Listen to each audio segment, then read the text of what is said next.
শেষ বিকেলে তারা কমিউনিটি সেন্টার ত্যাগ করে সারমায়াদের বাসায় হাজির। সাথে এসেছে ইফাজ, মিরাজ ও সাদাত সহ যৌবনের 5 জন বন্ধু। সারমায়া কোনো বরণের আশায় দাঁড়িয়ে নেই। সে আম্মু বলে হাঁক ছেড়ে প্রায় দৌড়ে ঘরে প্রবেশ করে মায়ের রুমে এসে মাকে জড়িয়ে ধরেছে, যেন কতদিন দেখে না তার মাকে। সাফওয়ানা এসে বলল, আপু, এটা কি করলে? নতুন বউ, বরণ ছাড়াই ঘরে চলে এলে? সর, কিসের নতুন বউ? প্রায় 5 বছরের পুরনো। আর আমার ঘরে আমি আসবো আবার কিসের বরণ? এত সব বুঝি না আমি। এত অ্যারেঞ্জমেন্ট করলাম, দাবি পূরণ না হওয়া পর্যন্ত ছাড়ছি না। ভাইয়া দাঁড়িয়ে আছে, এসো। আম্মু এসো তাড়াতাড়ি, আমি চাচিকে ডেকে দিচ্ছি। সারমায়াকে আবার দরজার বাইরে পাঠিয়ে দিল সাফওয়ানা। আলপনার মাঝে দাঁড়িয়ে আছে তারা, এদিকে জোবানের বন্ধুরা, অন্যদিকে সাফওয়ানা ও তার কাজিনরা। দুপক্ষের চাপা কান ঝালাপালা করে ফেলেছে।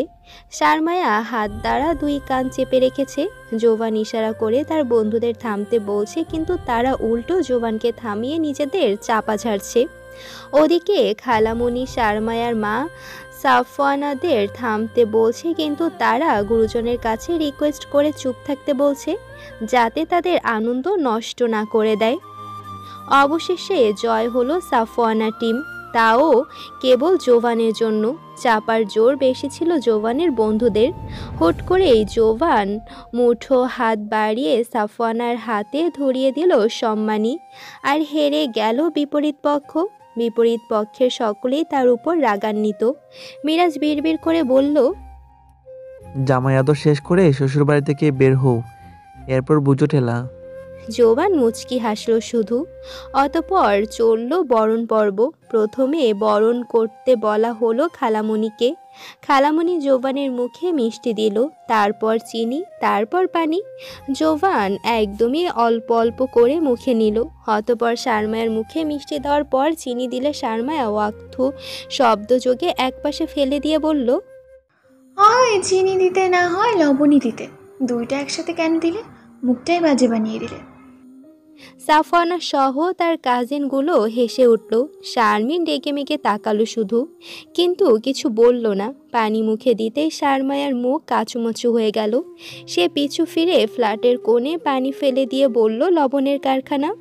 অতঃপর জোবানের দিকে তাকিয়ে দেখল মুখ চেপে চুপচাপ দাঁড়িয়ে আছে জোবান। তার মুখে জমা রেখেছে, বোঝাই যাচ্ছে। সাফওয়ানা হাসতে হাসতে পানি পরিবর্তন করে নিয়ে এলো। জোবানকে দেওয়া হলো কুলি করার জন্য। জোবান পানি মুখে নিয়ে গিলে ফেললো। অতঃপর শুধু মিষ্টি খাইয়ে চাচি, মামি, মা ও ভাবিরা বরণ পর্ব শেষ করলো। সারমায়া নিজের রুমে প্রবেশ করতে গিয়ে দেখলো রুমের দরজা বন্ধ। সাফওয়ানাকে খুলতে বললেও খুলল না। কারণ জানতে চাইলে সাফওয়ানা বলল, সারপ্রাইজ আছে। কি সারপ্রাইজ তা দেখার জন্য সীমিত অপেক্ষায় রইল। পরক্ষণে মেহমানরা সব চলে গেল। কাউকে ডিনার করে যাওয়া পর্যন্ত রাখতে পারল না। কেবল জোবানের বন্ধুরা কয়েক মিনিট আড্ডা দিয়েছে, কিন্তু কিছু খাওয়াতে পারল না। শীঘ্রই আবার আসবে সেই প্রতিশ্রুতি দিয়ে তারা চলে গেল। আর বাকিরা বরণ পর্বের পর সাথে সাথে চলে গেল। সারমায়া খালামণিকে খালুজি, ভাইয়া, ভাবির সাথে যেতে দেয়নি। জোর করে রেখে দিয়েছে। সে 2 দিন থাকবে এখানে, আর 2 দিনই খালামণিকে থাকতে হবে, এটা তার আবদার। জোবান ফুয়াদ ভাইয়ার সাথে কথা বলতে লাগলে এই ফাঁকে সারমায়া ফারিয়ার সাথে দেখা করতে চলে গেল। বাবুকে কোলে নিয়ে আপুর সাথে কিছুক্ষণ কথা বলে আবার ফিরে এলো।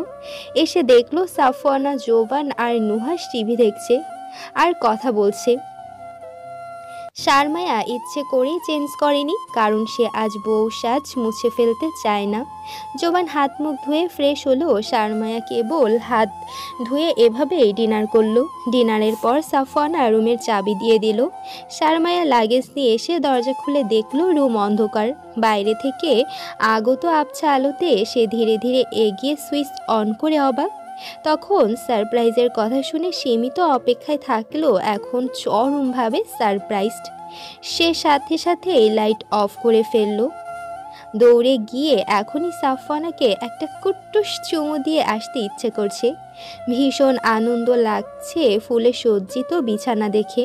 ভাবতে পারেনি সাফওয়ানা এত সুন্দর সারপ্রাইজ রেডি রেখেছে। সে ততক্ষণ পর্যন্ত একই জায়গায় দাঁড়িয়ে রইল যতক্ষণ পর্যন্ত না জোবান এসেছে। জোবান ডিনারের পর সাখাওয়াত সাহেবের সাথে কথা বলছিল। জোবান ফোন হাতে নিয়ে টর্চ অন করলে শারমায়া ফোন নিয়ে বলল। অতঃপর রুমের লাইট অন করেই জোবানও অবাক হয়ে তাকালো। শারমায়া বলল, সারপ্রাইজড? জোবান অবাক খুশি দৃষ্টি নিয়ে শারমায়ার দিকে তাকিয়ে বলল, ভীষণ। তোমার প্ল্যান ছিল? হুম, আমি এসবের কিছুই জানতাম না, সাফওয়ানারাই করেছে। সাফওয়ানার তো স্পেশাল গিফট পাওয়া দরকার স্পেশাল সারপ্রাইজের জন্য। আপাতত দেনা থাকুক, কি বলো? কথার সাথে সাথে জোবান হুট করেই শারমায়াকে পাজা কোলে তুলে নিল। শারমায়া লজ্জায় চোখ বন্ধ করে নিয়েছে। জোবান বলল, ঘুমিয়ে পড়লে নাকি জ্ঞান হারালে? কোনটা? তোমাকে নিয়ে তো আবার ভয় হয়। চেঞ্জ করবে না? আগে জানলে শেরওয়ানিটাই পরে আসতাম। আমাদের তো বাসর রাতে সেলফি তোলা হয়নি, আজ দ্বিতীয় সুযোগ ছিল। ইস, সেলফি তোলার কি এত প্রয়োজন? ভবিষ্যতে বাচ্চা কাচ্চাদের দেখাবো না? অসভ্য, ফটোশুট হয়েছে সেটা কি যথেষ্ট নয়? সেলফি আর ফটোশুটে তফাৎ আছে না? ফটোশুটে প্রকাশ পাবে, সকলের সামনে জোরপূর্বক একটা মিচকে হাসি দিয়ে কার্টুন সাজা। সেলফিতেও কেবল আমার সামনে তোমার লজ্জামাকের রূপটা প্রকাশ করবে। জোবান মুচকি হেসে তার কপালে উষ্ণ ঠোঁটের স্পর্শ দিয়ে খাটে নামিয়ে দিল। শারমায়া বলল, বিয়ের দিন সিঁড়ি দিয়ে উঠতে প্রচুর কষ্ট হয়েছিল না? তা তো একটু হয়েছেই, সারাদিন খাওয়া হয়নি ঠিকমতো, শক্তির অভাবে ছিলাম বড্ড। মনে মনে একটা প্রশ্ন ঘুরপাক খাচ্ছিল, ইচ্ছে করছিল প্রশ্নটা করেই ফেলি। কি জানো শর্মায়া, তুমি কত কেজি? তোমার ফ্রেন্ড সার্কেল তোমার আমার উপর হেসে পচিয়ে গলিয়ে ফেলতো। আসলে অনেক মোটা হয়ে গেছি, 6-7 কেজি বেড়ে গেছি। স্বাস্থ্য কমাতে হবে। একদম না, এটা পারফেক্ট। আর 2-1 কেজি বাড়লেও সমস্যা নেই, টুকটুকি এলে আর একটু মোটা হয়ে যাবে আশা করি। বউ, তুমি কি লজ্জা পেলে? আমিও দেখে নিতে চাই তোমার লজ্জা কত দূর পৌঁছায়। 2 দিন পর বাসায় ফিরে চেঞ্জ করেনি। প্রথমে আলমারি খুলে শারমায়ার ফোন হাতে দিয়ে জোবান বলল, একদমই মনে ছিল না, ফোনটা তোমাকে দেওয়ার কথা। ও বাড়িতে যাওয়ার পর তোমার সেই ফোন দেখে মনে পড়েছে। প্রয়োজনও তো ছিল না। কি, আমার গিফটের? গত দিনগুলো ফোনের প্রয়োজন হয়নি, সেই কথা বলেছি। এটা সেই ফোনটা? হুম, আগেরটা আমি ইউজ করছি, এতদিন পরে থাকলে নষ্ট হয়ে যাবে না, তাই আমারটা সমস্যা হওয়ার পর তোমারটা আমি নিয়েছি। তুমি আসার পর এটা কিনেছি। মেমোরি কার্ড ট্রান্সফার করা আছে, সিম অ্যাক্টিভ করে নাও। পছন্দ হয়েছে? গিফট ডোনারই তো শ্রেষ্ঠ পছন্দের, তবে গিফট কেন না? এত পছন্দের, তাহলে আমার সাথে আসতে আবার কান্না কেন করলে? সেটা তুমি বুঝবে না। তুমি যদি তোমার বাবা মাকে ছেড়ে শ্বশুর বাড়ি যেতে তাহলে বুঝতে। তাই নাকি? তাহলে চলো বাবা মাকে ছেড়ে আমার শ্বশুর বাড়ি চলে যাই। কান্নার কারণটা বোঝার জন্য হলেও গরজামে যাওয়া প্রয়োজন। শারমায়া তার ব্লেজার আঁকড়ে ধরে হেসে উঠল। পরবর্তী সপ্তাহে তারা বেড়াতে গিয়েছে। 4 দিন ভ্রমণের পর গতরাতে তারা নিরে ফিরেছে। সাথে গিয়েছিল সাফওয়ানা, ছোট চাচুর পরিবার ও আহনাফ। জেবাকে বলা হয়েছিল, কিন্তু নোভা মেয়েটার জন্য সে যায়নি। তবে পরবর্তী সময় আবার তারা যাবে। সকাল সকাল ঘুম থেকে উঠেই সাফওয়ানা বাসায় যাওয়ার জন্য অস্থির হয়ে আছে। জোবান পরিষ্কার বলে দিয়েছে মিনিমাম 3 দিন তাকে থাকতে হবে। আজ সন্ধ্যায় তার বন্ধুবান্ধবরা আসবে এবং নিজেরা বারবিকিউ পার্টি অ্যারেঞ্জ করবে। বেশ কয়েকদিন যাবৎ অফিস যাওয়া হয় না। সকালে একত্রে নাস্তা করে জোবান অফিসের জন্য তৈরি হচ্ছে। শারমায়া তার প্রয়োজনীয় জিনিসপত্র এগিয়ে দিচ্ছে। জোবান বলল, ভার্সিটি থেকে তোমার জব নোটিশ এসেছে বাবার কাছে। ভার্সিটিতে জব করার ইচ্ছে আছে নাকি মেডিকেলে ট্রাই করবে? তুমি কি বলো? সত্য বলতে চাকরি নিয়ে আমার তেমন ইন্টারেস্ট নেই। একজন আদর্শ মেয়ে, আদর্শ বউ, আদর্শ মা হয়ে নিজের পরিবারের সাথে সময় কাটানো আমার বেশ পছন্দের। আমাদের বাচ্চার বয়স কত? তুমি সবসময় এমন করো কেন? কথাই বলবো না তোমার সাথে। তুমি তো বললে আদর্শ মা হয়ে থাকা বেশ পছন্দের। Just shut up. আমি কি বলেছি আমি আদর্শ মা হয়ে থাকছি? নিজের মাকে তো দেখেছি, আশেপাশের 2-1টা পরিবার তো সচক্ষে দেখা। পরিবারের সদস্যদের কাছাকাছি থাকতে ভালো লাগে সেটা বোঝাতে চেয়েছি। একজন মানুষের আয়ু কতদিন? এর মধ্যে 5-6 বছর মাত্র কাটে খেলাধুলা আনন্দে, 17-18 বছর পার করে দিতে হয় পড়াশোনার পেছনে, তারপর মৃত্যু পর্যন্ত ছুটে বেড়াও চাকরির পেছনে। বিশেষ করে মেয়েদের ক্ষেত্রে কর্মস্থলে সারাদিন খাটিয়ে আবার সংসার সামলাতে বিরক্তিকর অবস্থা সৃষ্টি হয়। সবটাই যেন বাধ্যগত কাজ হয়ে দাঁড়ায়। লাইফটা এনজয় করার সুযোগই রইল কোথায়? সেই প্রেক্ষিতে বলেছি, আবুকেই দেখো মাঝে মধ্যে সারাদিন কাটিয়ে দেয় হসপিটালে অন্যের সেবায়, নিজের সন্তানদের অবহেলার মাঝে ফেলে দেয় কখনো কখনো। আবার চাচিমাকে দেখো, এত যোগ্যতা থাকতেও তিনি পাক্কা গৃহিণী, কেবল পরিবারকে সময় দেওয়া ও চাহিদা পূরণের জন্য। তাহলে জব ক্যান্সেল? আমি কি সেটা বলেছি? উপার্জন তো সবার ক্ষেত্রে মুখ্য বিষয় নয়। অন্যের সেবায় নিয়োজিত হতে পারলেও তো কিছুটা প্রশান্তি আসে মনে, যে জীবন হয়তো কিছু করতে পেরেছি। এসব ভাবতে গেলে আমার মাথায় আরও নানা চিন্তাভাবনা ভিড় জমায়। তাই বলছি, তুমি সাজেস্ট করো। তাহলে আমি বলি, এত প্রেশার নেওয়ার প্রয়োজন নেই। আমি যতদিন সুস্থ সবল আছি তোমার উপার্জনের কোনোই প্রয়োজন নেই। আর যদি জনসেবায় নিয়োজিত হতে চাও তবে 2-1 বছর রেস্টে থাকো, এরপর সাংসারিক ব্যস্ততা বুঝে তুমি ডিসিশন নাও তোমার জন্য কোনটা বেটার হবে। আমি এখন আসি তাহলে। কোনো প্রয়োজন হলে কল করো। ফোন যেন কখনো সুইচ অফ কিংবা সাইলেন্ট মোডে না থাকে। জোবান শারমায়ের কপালে কোমল স্পর্শ দিয়ে বেরিয়ে গেল। তাদের সারাদিন কাটল গল্প গুজবে। এশারের দিকে জোবান ও তার বন্ধুরা এসেছে। শারমায়াকে সম্মান দিল মিরাজ সবসময়কার মতো সাফওয়ানের সাথে লেগেই থাকে। ওদিকে জোবান সাদাতকে কল করতে করতে শারমায়ার জবাব দিল, আশারকে লাভ নেই, ইফাস বিয়ে করবে না প্রণ করেছে। ইফাজ এ ব্যাপারে কিছুই বলল না, মুচকি হাসলো শুধু। জোবানের জবাবের প্রেক্ষিতে মিরাজ বলল, দূর, বললেই হলো বিয়ে করবে না। এবার তাকে বিয়ে করতেই হবে, 1-1.5 মাসের মতো বাকি আছে। বেটা পাত্রী পছন্দ করে ঠিক করে না, নয়তো সামনে যাকে পাবো তাকে বিয়ে করিয়ে দিব, হোক সে রাজরানী কিংবা বস্তি রানী। এবারের অ্যানিভার্সারিতে তোর রক্ষা নেই। তোর যদি এক বউয়ে না পোষে তো এবার অ্যানিভার্সারিতে আরও করে নে। আমার একটা যথেষ্ট রে ভাই, ছেলেপুলে বিয়ে না দিতেই বুড়ো হয়ে গেল। জুবান, কল দে আবার। জোবান আবার কল করে নিলয়কে আসার জন্য রাজি করালো। অতঃপর তারা তাদের পার্টির আয়োজন শুরু করলো। কিছুক্ষণ পর নিলয় সাদাত উভয়ে চলে এলো। চাচ্চু আহনাব সোয়াদও ছিল তাদের সাথে। কেবল আশরাফ স্যার বাদে সকল পুরুষগণের পার্টি। তবে খাওয়ার সময় বাদ রাখেনি নারীগণকেও। তাদের পার্টি শেষ করতে করতে রাত 1টা বেজে গেছে প্রায়। বলেছিল সবাইকে থাকার জন্য, কিন্তু 3 বন্ধু চলে গেছে। সব গুছিয়ে রেখে শারমায়া জোবান রুমে এলো 1:30টার দিকে।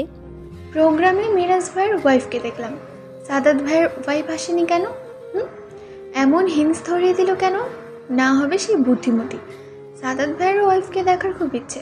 ছবি আছে তোমার কাছে? তাদের বিয়ের ছবি আছে। ভিডিও কলে কথা বলবো একদিন। আচ্ছা, বিয়ে তোমরা এই তারিখে করলে কারণ কি? একটা ইচ্ছে ছিল, সবার অ্যানিভার্সারি একই দিনে আসবে, তাই একই তারিখে বিয়ে করব। প্রথমে আমি করলাম, সেই দিনকে অনুসরণ রেখে 2য় বছর মিরাজ করে ফেললো। 3য় বছর শাহাদাত বলল, 4র্থ বছর ইফাসকে কত বললাম, সে করলোই না। আরে, ইফাজ ভাইয়া বিয়ে করে ফেললে 5ম বছরে সবার অ্যানিভার্সারি চলে আসতো। ইফাজ ভাই কি সত্যি বিয়ে করবে না? কি জানি, আঙ্কেল আন্টি তো আরও আগেই থেকে চাইছেন যে বিয়ে করুক। শুনছি না। একটা কথা তোমাকে বলার ছিল। আন্টি সাফওয়ানের কথা বলছিলেন ইফাসের জন্য। আমি বললাম আমাদের প্রোগ্রাম শেষ হোক, তারপর কথা বল বাবা মায়ের সাথে। বাবা মা কি এখন বিয়ে দিবে তাকে? বলি দেখতে বাবা মায়ের সাথে কথা। তোমার সাথে কথা না বলে আমি বাবা মাকে বলি কিভাবে? আমি নিজেও তো জানি না বাবা মা এখন বিয়ে দেবে কিনা তাকে। দেখি মায়ের সাথে কথা বলে। আর ইফাজ ভাই তো বিয়ে করবেই না, কি কথা বলবো? বিয়ে থাকে এবার করাবই, দেখে নিও। মিরাজ বলেছে না বস্তিরানির কথা, প্রয়োজনে বস্তিরানি খুঁজে দিব। আমাদের আরও একটা ইচ্ছে ছিল, নিজেদের মতো বাচ্চাদের মাঝেও বন্ধুত্ব তৈরি করে দিব এবং একই স্কুলে একই ক্লাসে ভর্তি করে দিব। পরে আবার ভাবলাম ব্যাপারটা অযৌক্তিক, কারণ বাচ্চা তো আর একত্রে আসবে না সবার ঘরে, চাইলেই তো আর সবাই পায় না। আল্লাহ না চাইলে কীভাবে? তাই সেই প্ল্যান ক্যান্সেল। ছোটো বড়ো হোক, বিয়ে দেওয়া যাবে। তোমাদের যত সব আজগুবি চিন্তা ভাবনা, অগ্রিম চিন্তা ভাবনা বাদ দিয়ে ঘুমাও। পরদিন সকালে শারমায়া মায়ের সাথে কথা বলল সাফওয়ানার ব্যাপারে, সাথে জোবানও কথা বলে নিল। ইফাজকে মোটামুটি সুপাত্র হিসেবে জানেন তারা, আর ইফাজের মা যখন চাইছেন তাদের বাসায় গিয়ে দেখা করতে, শারমিন যেতে বললেন। বিয়ে হোক বা না হোক, মেহমান হিসেবে ঘুরে আসুক। ছুটির দিন হওয়ায় জোবান বাসায় ছিল। দুপুরের দিকে এসে শারমায়া, সাফওয়ানা ও যুথিকাকে নিয়ে শহরের পথঘাট ঘুরে বেড়ালো।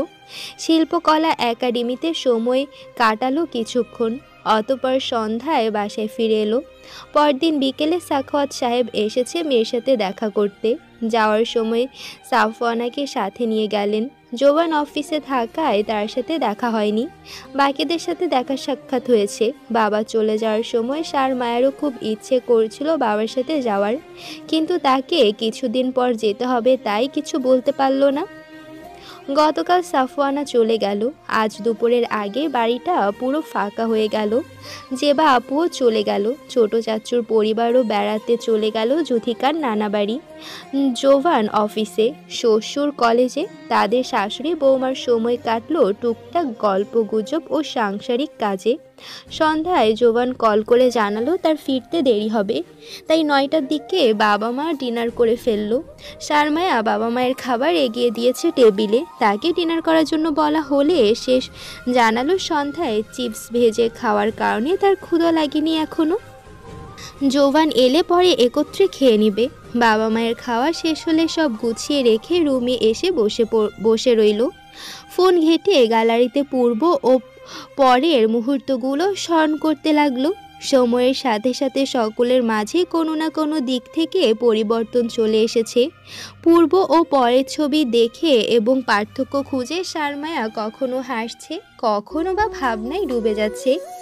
ইংল্যান্ড থেকে ফেরার পর সে অন্য এক জোবানকে দেখতে পেয়েছে। মানসিকতার পরিবর্তন তো ছিলই, চেহারারও বেশ পরিবর্তন বিদ্যমান ছিল। ছোট ছোট গোঁফদাড়ির কারণে একটু বেশি ম্যাচিওর লাগছিল, যেন ছোট চাচুর মতো বয়স হয়েছে তার। 2-3 দিনে বাচ্চার বাবা হয়ে গেছে সে, অথচ বিয়ের প্রোগ্রামের সময় গোঁফদাড়ি ছাঁটাই করে অল্প বয়সে সুযোগ্য পাত্রের রূপ গ্রহণ করেছে। চিন্তায় চিন্তায় কি তখন তার গোঁফদাড়ি দ্রুত গজিয়েছে নাকি শেভ করতে ভুলে গেছে তা ভাবতে শারমায়া একা একাই হেসে উঠল। ঘড়িতে সময় 11টা বাজতে চলেছে। শারমায়া জোবানের নাম্বারে ডায়াল করলে জোবান কেটে দিল। ব্যস্ত আছে ভেবে আর ট্রাই করলো না। প্রায় 10 মিনিট পর জোবান কল করলে সে রিসিভ করলো।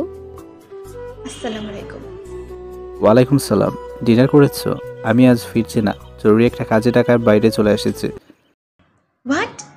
ঢাকার বাইরে চলে গেছো মানে? তুমি কার কাছে বলে গেছো? কথা নেই, বার্তা নেই, তুমি হুট করে ঢাকার বাইরে চলে যাবে? এটা কোনো কথা? রাগ করছো কেন? জরুরি ছিল বলেই তো এসেছি। জরুরি ছিল মানে কি? তুমি আমার কাছে বলে গেছো? বাবা মাকে জানিয়েছো কিছু? সন্ধ্যায় তোমাকে ফোন করলাম, অথচ তখনও বললে ফিরতে দেরি হবে। কেউ যে না খেয়ে তোমার অপেক্ষায় বসে আছে সেটা ভেবেছো একবার? মাথা ব্যথা সত্ত্বেও মা না ঘুমিয়ে 2বার এসে ঘুরে গেছে, দেখে গেছে তুমি এসেছো কিনা।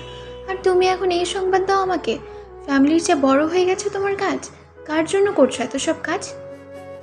শুনো, হুট করে এই ডিসিশন নিতে হলো তাই জানাতে পারিনি। আগে জানলে তো বলেই আসতাম। রাগ করে না জান, আমি শীঘ্রই ফিরে আসবো। অফিসের ছেলেটাকে দিয়ে তোমার জন্য একটা গিফট পাঠিয়েছি, সে দরজার সামনে দাঁড়িয়ে আছে। দরজাটা খুলে রিসিভ করো। কলিং বেল বাজালে বাবা মা দরজা খুলতে পারে, তাই বেল বাজাচ্ছে না। লাগবে না আমার কোনো গিফট। গিফটের জন্য আমি মরে যাচ্ছি না। যার গিফট তার কাছেই ফিরে যায়। শারমায়া কল কেটে দিল। প্রচণ্ড রাগ হচ্ছে জোবানের উপর। মানুষ কতটা জ্ঞানহীন হলে এমন কাজ করতে পারে? লোকটার কি কোনো কাণ্ডজ্ঞান নেই যে সে ঢাকার বাইরে গিয়ে কল করে জানায় এই কথা? এতটা কেয়ারলেস হয়ে গেল কবে থেকে তার দায়িত্ববান প্রিয় লোকটা? তার সব কর্ম পরিবারের উপর কতটা নেতিবাচক প্রভাব ফেলতে পারে সেটা কি ভাবতে ভুলে গেছে সে? রাগে শরীর কাঁপছে শারমায়ার, কান্নাও আসছে হৃদয় ঠেলে। 2-3 মিনিট পর জোবান আবার কল করলো। শারমায়া কেটে দিল। সাথে সাথেই আবার কল এলো। শারমায়া চোখ মুছে রিসিভ করে সামান্য কর্কশ কণ্ঠেই বলল, কি? আবার কল করেছেন কেন? তুমি এখনো নাকি রিসিভ করোনি গিফটটা? ছেলেটা দাঁড়িয়ে আছে তো বাইরে।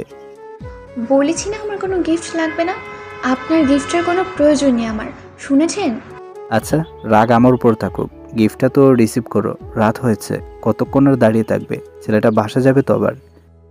শারমায়া কল কেটে দিল আবার। অসহ্য লাগছে সব। সে চোখ মুছে গরম মেজাজে হনহনিয়ে বেরিয়ে এলো রুম থেকে। মেইন ডোর খুলে ওপাশে অফিসের ছেলের জায়গায় রজনীগন্ধা ও গোলাপের সম্বন্ধিত একটা বুকে হাতে দাঁড়িয়ে থাকতে দেখলো জোভানকে। জোভান তার রাগান্বিত চেহারায় তাকিয়ে মুচকি হাসি রেখা প্রশস্ত করে বুকেটা এগিয়ে দিয়ে বলল, I love you so much. মিথ্যে বলছে কেন? আর জায়গা দেবো না তো ঘরে। জোবান জিভ কেটে দ্রুত দরজা ঠেলে ভেতরে প্রবেশ করে ফেলল। শারমায়ার কান্না পাচ্ছে ভীষণ। সে দরজা ছেড়ে দিয়ে হনহনিয়ে রুমে চলে গেল। জোবান দ্রুত ভেতর থেকে মেন দরজা লক করে ছুটে চলল শারমায়ার পিছু পিছু। শারমায়া ঘুমানোর জন্য কাঁথা ছাড়িয়ে নিয়েছে। জোবান রুমের দরজা চাপিয়ে তাকে খাটে উঠতে বাধা দিল। তার হাত ধরতেই শারমায়া হাত ছাড়িয়ে নিতে চেষ্টা করলো। জোবান বলল, এত রাগ করে না সুইটার্ট, আমি জাস্ট দেখতে চেয়েছিলাম কখনো এমন হলে তোমার রিয়াকশনটা কেমন হতে পারে। কিসের রিয়াকশন? আপনি মিথ্যে বললেন কেন আমাকে? আমার ইমোশন নিয়ে খেলতে আপনার বেশ মজা লাগে না?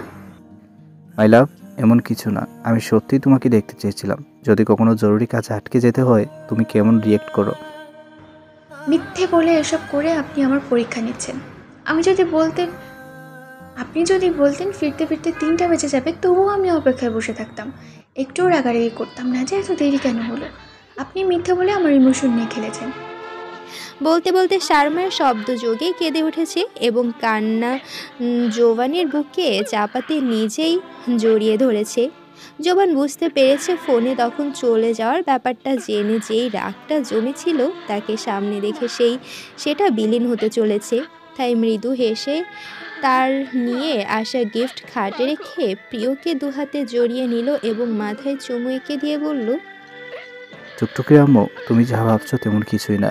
টুকটুকির আব্বু তোমাকে কতটা ভালোবাসে তুমি জানো না? তোমার পরীক্ষা নেওয়ার কোনো প্রয়োজন আছে আমার?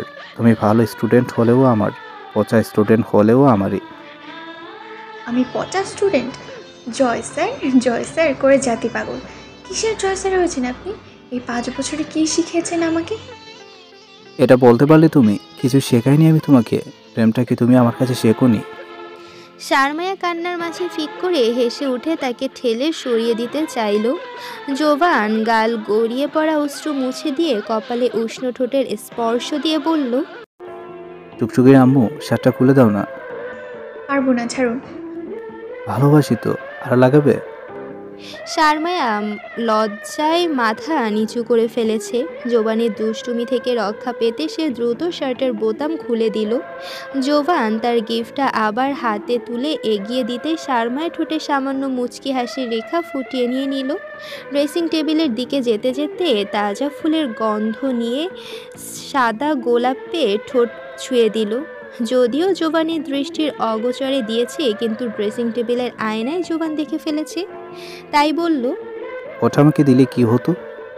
শারমায়া জিভ কেটে বুকেটা ড্রেসিং টেবিলের সামনে রাখতে রাখতে বলল, আপনার শাস্তি পাওনা আছে।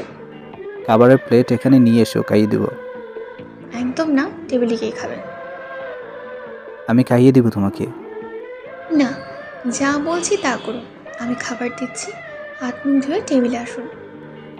পরবর্তী শুক্রবার সকাল 10টার দিকে শারমায়া ও জোবান চলে এসেছে শারমায়াদের বাসায়। দুপুরে শারমায়ার শ্বশুর শাশুড়ির সাথে ইফাজের বাবা ও মা আসবে। এত সব আয়োজন দেখে সাফওয়ানার মুড অফ হয়ে আছে, সেটা সকাল থেকেই লক্ষণীয়। জোহরের আজান পড়লে জোবান মসজিদে চলে গেল। শারমিন সাফওয়ানাকে গোসল সেরে নিতে বলল। মায়ের সাথে শারমায়া রান্না বান্নায় লেগে আছে। রান্নার ফাঁকে আবার ঘরটাও গুছিয়ে নিল ঠিক মতো। কিছুক্ষণ পর কলিং বেল বেজে উঠলে শারমায়া কিচেন থেকে বেরিয়ে এলো দরজা খোলার জন্য। দেখলো সাফওয়ানা খুলে দিচ্ছে। নামাজ শেষ করে জোবান ও সাখাওয়াত সাহেব এসেছেন। শারমায়া সাফওয়ানার উদ্দেশ্যে বলল, গোসল করে মাথাও মুছে নেই, চুল বেয়ে পানি পড়ছে কেন? নতুন জামা পরে রেডি হয়ে থাক, পরে মেহমান এলে সম্ভব নাও হতে পারে। আপু, কিছু কথা ছিল, রুমে এসো। শারমায়া সাফওয়ানার পিছু পিছু রুমে এলো। ওদিকে সাখাওয়াত সাহেব নিজের রুমের দিকে গেলে জোবান শারমায়ের রুমে এলো তাদের পিছু পিছুই। তবে সে তাদের এতক্ষণ বলা কথা শোনেনি কিছুই। সাফওয়ানা রুমে এসে দৃষ্টি নত রেখেই গোমড়া মুখ হয়ে বলল, আমি মেহমানদের সামনে যেতে পারবো না। ওই যে শুনো কি বলে, সে নাকি যেতে পারবে না মেহমানের সামনে। কেন, কি হয়েছে? ভাইয়া, আমার ভালো লাগে না এসব। আরে বোকা, ওনারা তো দূরের কেউ না, আমাদের ঘনিষ্ঠ আত্মীয়ই। আসছেন বেড়াতে, তোমার কোনো সাজুগুজু করার প্রয়োজন নেই। নর্মালি থাকো, নর্মাল আচরণ করবে, ইটস এনাফ। বেড়াতে আসুক, বেড়াবে, তবে বিয়ের ব্যাপারে কথা বলে নিষেধ করে দিবেন। আমি এখন বিয়ে ঠিক করবো না। কথার সাথে সাথে সাফওয়ানার গলা একরকম ধাঁধিয়ে এসেছে। জোবান বলল, ও এই কথা, তাদের পছন্দ হয়ে গেলে বাবা মা চাইলে বিয়ে ঠিক করে রাখবো, সমস্যা কি? পছন্দ হলেও আমি রাজি না, নিষেধ করে দিবেন।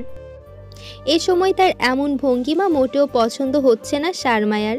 সে বলল, কেন, তোর সমস্যাটা কি সেটা বল আমাকে। সাফওয়ানা জবাব না দিয়ে মেঝের দিকে তাকিয়ে হাত কচলাচ্ছে।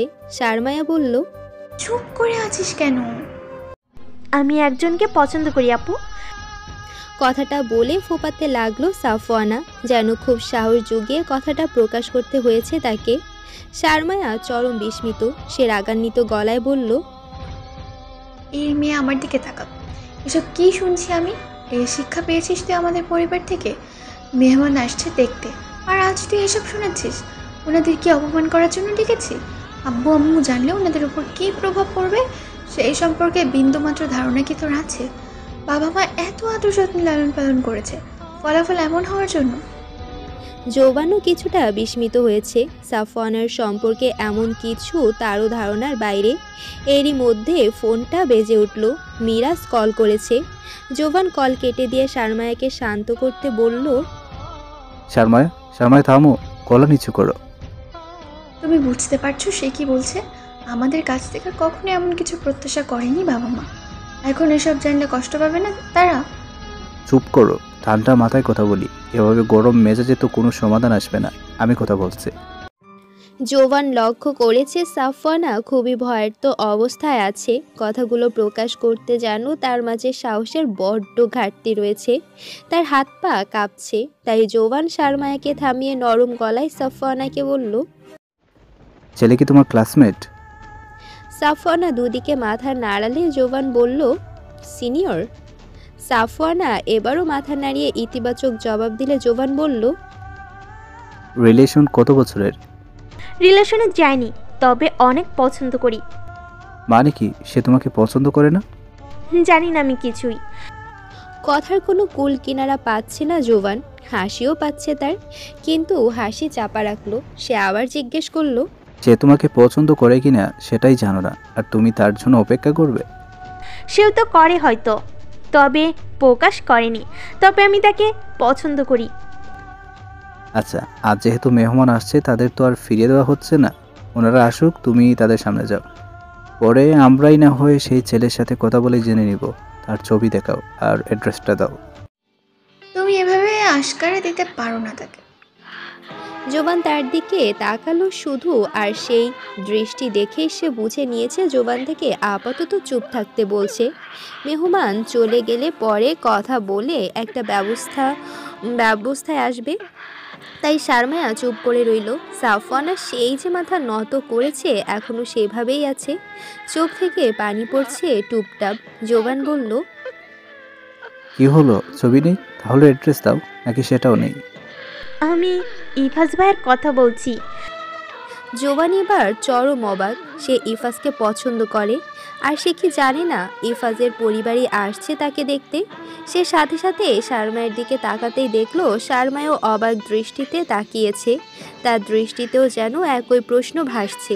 সে কি জানে না ইফাজের বাবা মা তাকে দেখতে আসছে? দুজনেরই মুখে হাসি চেপে আছে। শারমায়া কিছু বলতে যাচ্ছিল, জোবান চুপ থাকতে ইশারা করলো। অতঃপর ফোনে রেকর্ডিং অন করে বিস্মিত কণ্ঠে বলল, হোয়াট? তুমি ইফাজকে পছন্দ করো মানে? তুমি ভাবতে পারলে কি করে যে ইফাজ তোমাকে পছন্দ করে? তুমি জানো তার যে গার্লফ্রেন্ড আছে? সাফওয়ানা তার ভেজা দৃষ্টি জোবানের দিকে তুলে আবার নামিয়ে নিল এবং বলল, তার গার্লফ্রেন্ড আগে ছিল, এখন তো নেই। কে বললো তোমাকে এই কথা? আবুই তো বলেছিল। আমি তো সেই 4-5 বছর আগে শুনিয়েছিলাম এই গল্প, এখন জেনে সেটা কি বলেছে? কিছু মানুষ দেখলেই চেনে যায়। উনি তার উক্তিতে অটুটি আছেন। গার্লফ্রেন্ড থাকলে কি আর এভাবে বিয়ের জন্য চাপ দিত বন্ধুরা? বিয়ে করলে তাকেই করব, নয়তো কাউকে না। ইম্পসিবল, এসব ভাবনা ছেড়ে দাও একদম। যাই বলছিলাম তোমার পক্ষটা ভেবে দেখবো, কিন্তু এখন আমি আর এসবে নেই। ইফাস বলতে কেউ নেই, ভুলে যাও এসব। আর বাবা মা যাকে পছন্দ করবে তাকে চুপচাপ মেনে নিবে, এটাই ফাইনাল। তাহলে আমিও মেহমানদের সামনে যাব না। না যাও, ইফাসের জন্য অন্য কোথাও মেয়ে দেখা শুরু করব। বলতে বলতে জোবান রেকর্ডিং সেভ করে নিল। মুখে মুচকি হাসিটাও ভেসে উঠল স্পষ্টভাবে। সাফওয়ানা কিছুটা অবাক হয়ে তাকালো জোবানের দিকে। শারমায়া আর পারছে না হাসি চাপা রাখতে, সে ফিক করে হেসে উঠল। জোবান বলল, তুমি হাসো? আমার বিষম করার অবস্থা। ভাগ্যিস তোমার পছন্দের পাত্র ইফাজি ছিল। আমি তো টেনশনে পড়ে গিয়েছিলাম। আঙ্কেল আন্টিকে যে দিয়ে আসছি, পরে কি জবাব দেব? অন্য কাউকে পছন্দ করলে একটা গোলযুক্ত বাদতেই ফ্যামিলিতে। তাদের কথাবার্তা ও কর্মকাণ্ডে সাফওয়ানা ভ্যাবাচেকা খেয়ে বলল, মানে কি? জোবান তার মাথায় হাত রেখে দুইবার চাপড়ে বলল, আমাদের কাছে বলছো তো বলছোই, আর কারো কাছে কিন্তু বলতে যেও না এসব। সামনে কি হয় শুধু দেখে যাও চুপচাপ, আর দোয়া করো ইফাস যেন রাজি হয় বিয়ের জন্য। আম্মু কি তোকে বলেনি ফার্স্ট ভাইয়ের বাবা মা আসছে তোকে দেখতে? মানে আম্মু যে বলল আঙ্কেলের কোন বন্ধু আসছে। ওনার বাবারা বন্ধু, আমরা ছেলেরা বন্ধু। ক্লিয়ার? সাফওয়ানা যেন চরম লজ্জার শিকার হয়ে গেল। আগে জানলে তো তাদের জানতে দিত না। সে লজ্জিত হাসি মুখে চাপা রেখে দ্রুত পায়ে বেরিয়ে গেল নিজের রুমের উদ্দেশ্যে। জোবান হাসলো। শারমায়া তার পেটে চিমটি কেটে বলল, রেকর্ড করলে কেন? তুমি দেখে ফেলেছো? তোমার উপর সবসময় আমার নজরদারি থাকে। সারাটা দিন সাফওয়ানার লজ্জায় মরিমরি অবস্থা। কি লজ্জাটাই না পেল ভাইয়া ও আপুর কাছে। যখনই জোবানের সাথে দেখা হয় জোবানকে মুখ চেপে হাসতে দেখা যায়, আর সাফওয়ানা যেন পালাতে পারলেই বাঁচে। ইচ্ছে তো করছিল ঘরের এক কোণে চুপটি মরে বসে থাকতে, কিন্তু তা যে সম্ভব নয়। ইফাজের বাবা মাকে দেখে তার আত্মা ধুকভুক করছিল। যদিও তাদের পূর্ব থেকেই চেনে, তবুও মনের মধ্যে একটা ভয়ার্ত অবস্থার সৃষ্টি হয়েছে। ওনারা কি পছন্দ করবে তাকে? যখন জানতে পারলো ওনারা তাকে পছন্দ করেছে এবং তার বাবা মাকে দাওয়াত করে গেছে, তখন মনে অন্য ভয় জাগ্রত হলো। বাবা মা পছন্দ করবে তো? সন্ধ্যার পূর্বেই শারমায়া সহ জোবানের পরিবার ও মেহমান বেরিয়ে গেলেন। শারমায়ার ইচ্ছে করছিল থেকে যেতে। 4 দিন পর থেকে রমজান মাস শুরু, তাই থেকে যেতে পারল না। জুলেখা ইয়াসমিন বলেছেন রমজানের প্রথম সপ্তাহ তাদের সাথে কাটিয়ে তারপর এসে যেন কিছুদিন বাবা মায়ের সাথে কাটায়। প্রতি বছরই রমজানের প্রথম দিকে তাদের বাসায় আত্মীয়দের দাওয়াত করেন, তাই সেখানে শারমায়ার থাকাটা জরুরি। এশারের নামাজের পরে বাসায় ফিরেছে শারমায়াকে রুমে নামাজ পড়তে দেখলো জোবান। সে বারান্দায় এসে দাঁড়িয়ে শারমায়ার নামাজ আদায় দেখতে লাগলো। নামাজ শেষ করে জায়নামাজ উঠিয়ে বারান্দায় তাকাতেই দেখলো জোবান তাকিয়ে আছে। জোবান তাকে ইশারায় ডাকলো। শারমায়া জায়নামাজ রেখে তার কাছে এলো।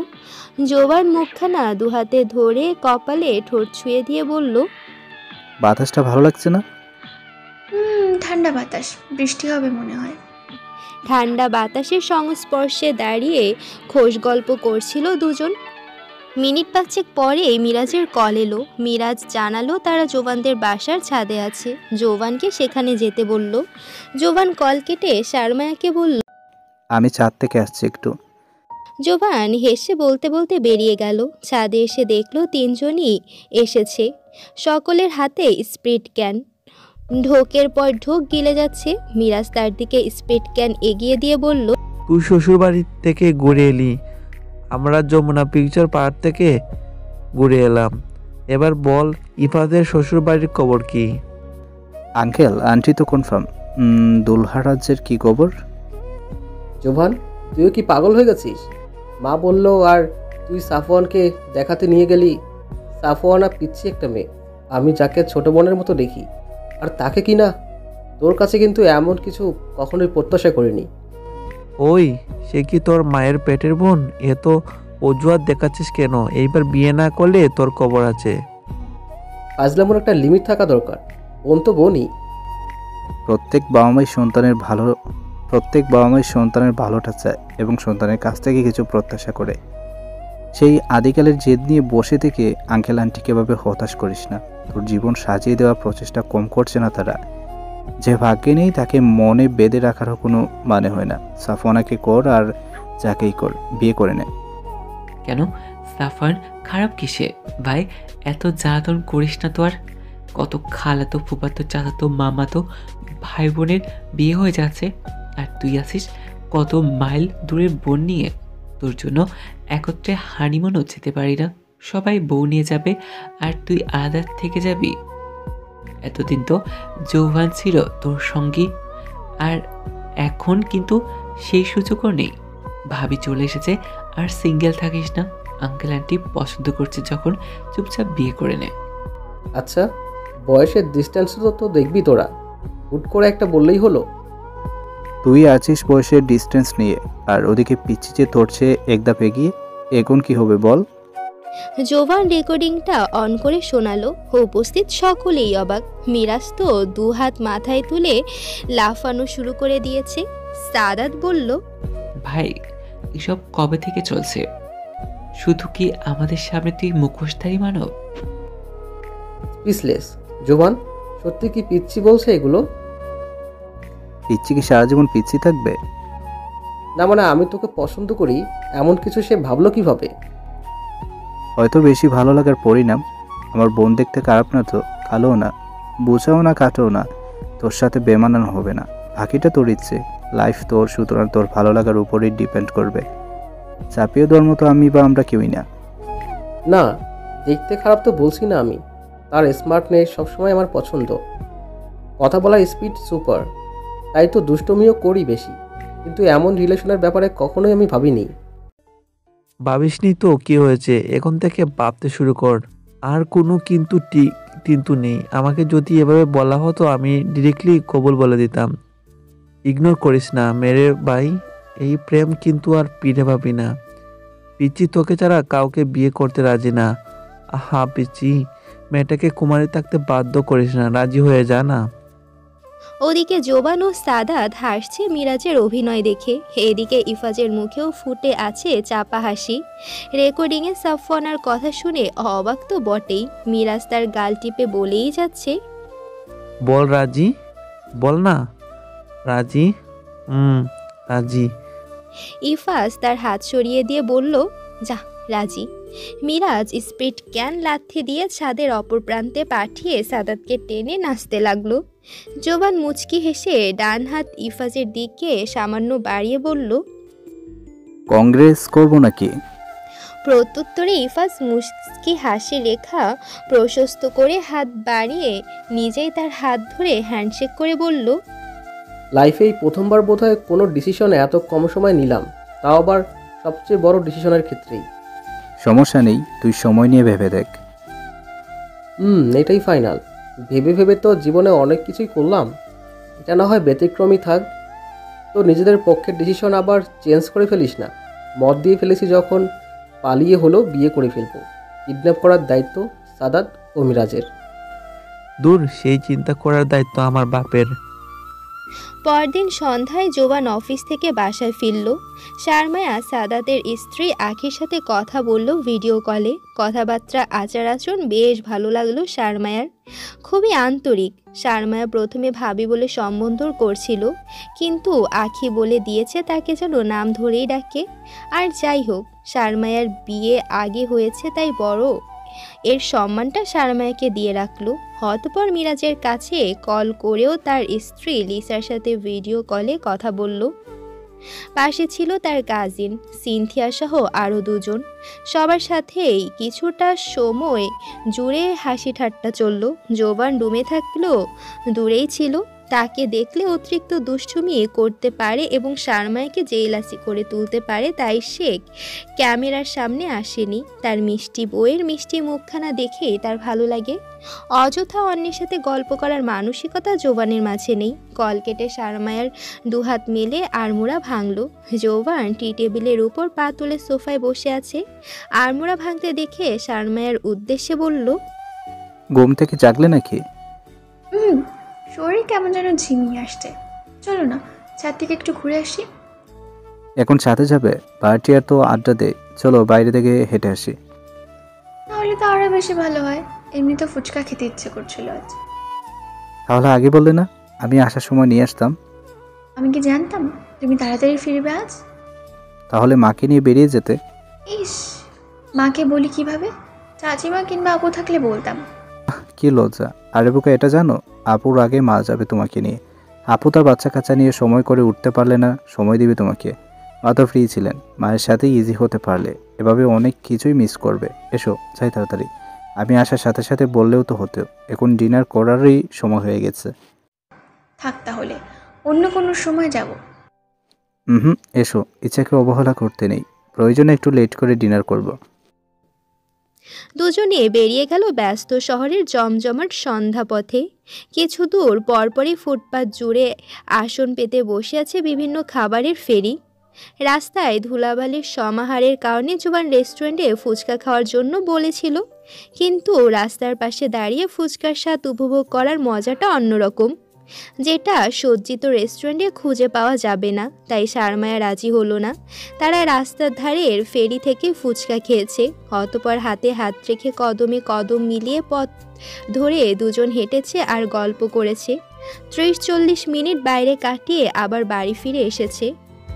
তারপর দিন শারমায়া বাবা মা ও চাচা এসেছে তাদের বাসায় ইফাজের বাসায় যাওয়ার জন্য। তাই জোবান দুপুরের দিকে মিরাজকে অফিসে রেখে চলে এসেছে শারমায়ার বাসায় রইল। আশরাফ স্যার কলেজে থাকায় জোবান ও জুলেখা ইয়াসমিন সাথে গেলেন। এদিকে শারমায়া সাফওয়ানের সাথে ভিডিও কলে কথা বলল কিছুক্ষণ। সাফওয়ানা ফারিয়া আপুর সাথে ছিল, তাই আপুর সাথেও গল্প করা হলো। কিছুক্ষণ পরই শুরু হলো মুষলধারে বৃষ্টি। মুহূর্তেই শীতল করে দিল প্রকৃতি। সাথে ঠান্ডা বাতাস থাকায় শারমায়ের বেশ ঠান্ডা অনুভূতি হচ্ছে। সে আলমারি খুলে চাদর জড়িয়ে নিল। পরক্ষণে কিচেনে চলে গেল কফি বানাতে। কফি তৈরি হয়ে গেলে কফি কাপ নিয়ে রুমে এসে দেখলো বাতাসের গতির ফলে বৃষ্টির পানিতে বারান্দা ভিজে যাচ্ছে। সে পার্টিশনের গ্লাস লাগিয়ে পর্দাগুলো সরিয়ে দিল। অতঃপর সোফায় বসে গরম কফির কাপ হাতে উঠে আসা ধোয়াতে তাকিয়ে মুচকি হাসলো।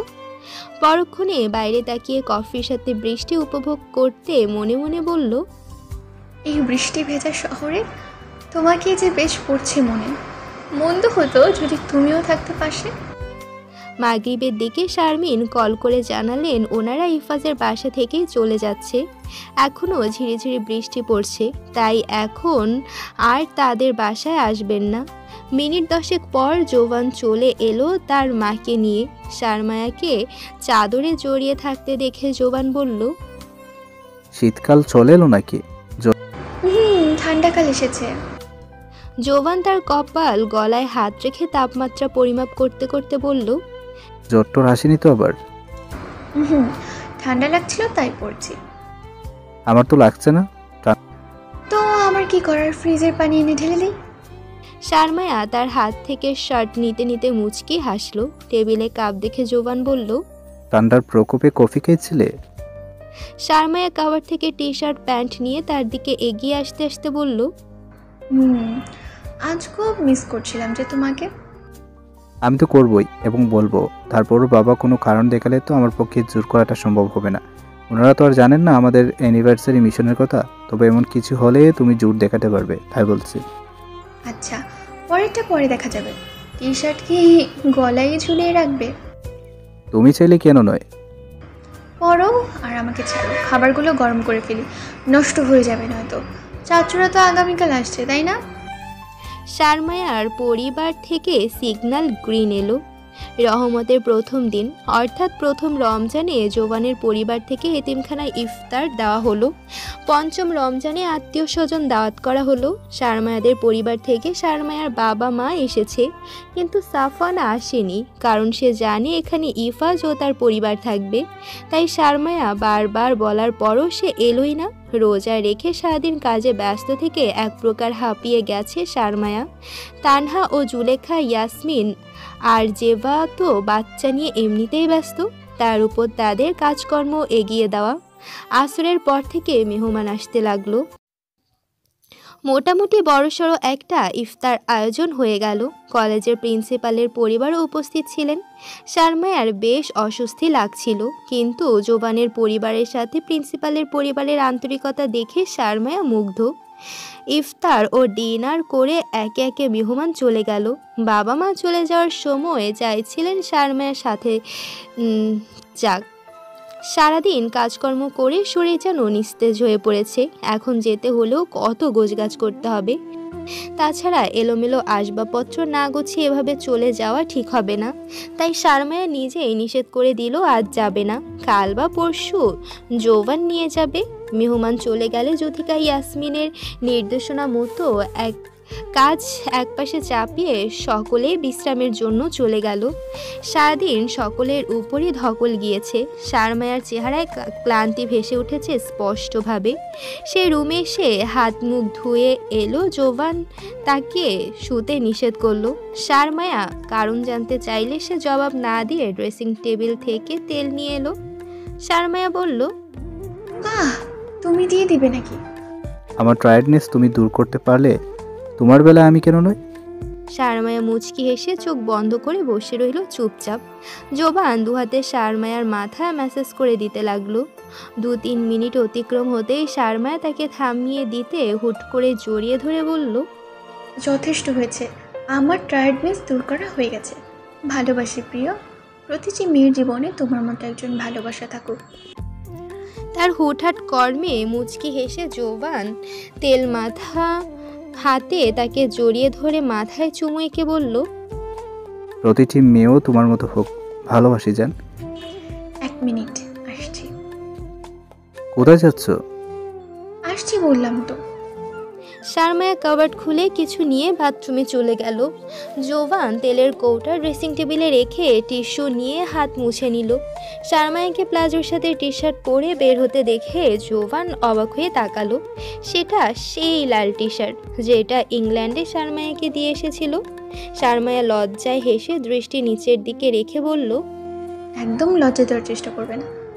লজ্জা আমি কি দিব? এমনিতেই তো রঙিন হয়ে উঠেছ। টুকটুকি রামু, ইউ আর ব্লাশিং। সেটা বলেও নিবে না। কোথায় দৌড়ে চলে আসবে তা নয়, আমাকেও আটকে দেয়। এ তো বাধা মানবো নাকি আমি? কখনোই না। এখনো রেগে দিয়েছো এটা?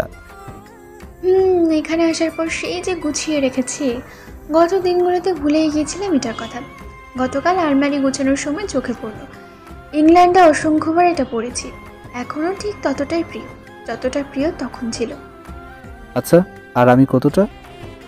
যতটা প্রিয় হলে ভালোবাসার চূড়া পরিপূর্ণ হয়ে ঠিক ততটা। আলহামদুলিল্লাহ।